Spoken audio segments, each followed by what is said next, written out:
Trois minutes, un conseil, un expert, c'est tout de suite sur l'antenne de We Do Biz. Les relations presse évoluent, d'ailleurs on ne dit plus relations presse mais relations médias, on ne parle plus de presse écrite ou de presse audiovisuelle mais de presse en ligne. Les relations presse évoluent, donc le métier de journaliste aussi. Nous faisons le point tout de suite avec Cindy Bétan, bonjour. Bonjour. Cindy Bétan, vous êtes responsable marketing et communication chez Cision. Alors, pour devenir le maître DRP 2.0, ça passe par quoi ?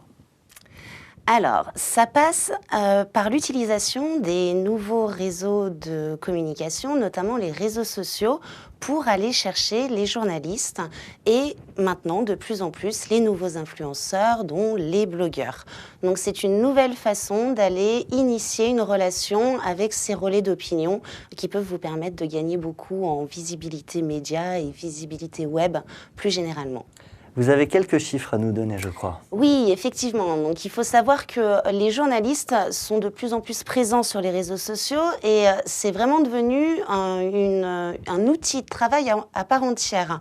D'après un récent sondage que nous avons fait chez Cision, 54% des journalistes affirment qu'ils ne pourraient plus se passer des réseaux sociaux pour exercer leur métier. Donc, c'est vraiment un outil dont ils se servent au quotidien dans le cadre de leur travail. Donc, si les journalistes y sont, les RP et les communicants se doivent d'y être. C'est-à-dire qu'aujourd'hui, j'ai plus de chances d'obtenir un papier ou une interview en mettant un MP sur Facebook ou Twitter plutôt qu'un mail. Pas pour tous, hein. C'est encore une minorité de journalistes.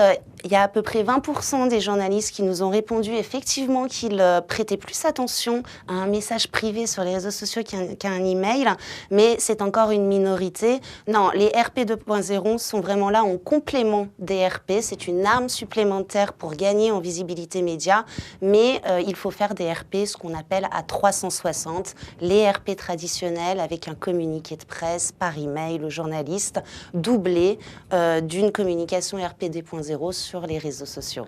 Est-ce que les codes sont différents ? Est-ce qu'on parle de la même manière aux journalistes sur Twitter, sur Facebook, sur LinkedIn qu'on peut le faire par mail ? Non, je pense que les réseaux sociaux sont plus utilisés pour initier une relation avec le journaliste, pour lui montrer toute notre expertise et savoir quel sujet on maîtrise pour qu'il sache que si jamais il a un article sur le sujet, il pourra nous faire confiance et faire appel à nous en tant qu'experts sur tel ou tel sujet. Cindy Bétan, un grand merci à vous. Je le rappelle, vous êtes responsable marketing communication chez Cision. C'était Thomas Benzazon. Ne m'appelez pas, ne m'envoyez pas d'email. Je ne répondrai qu'à vos MP. Merci à tous.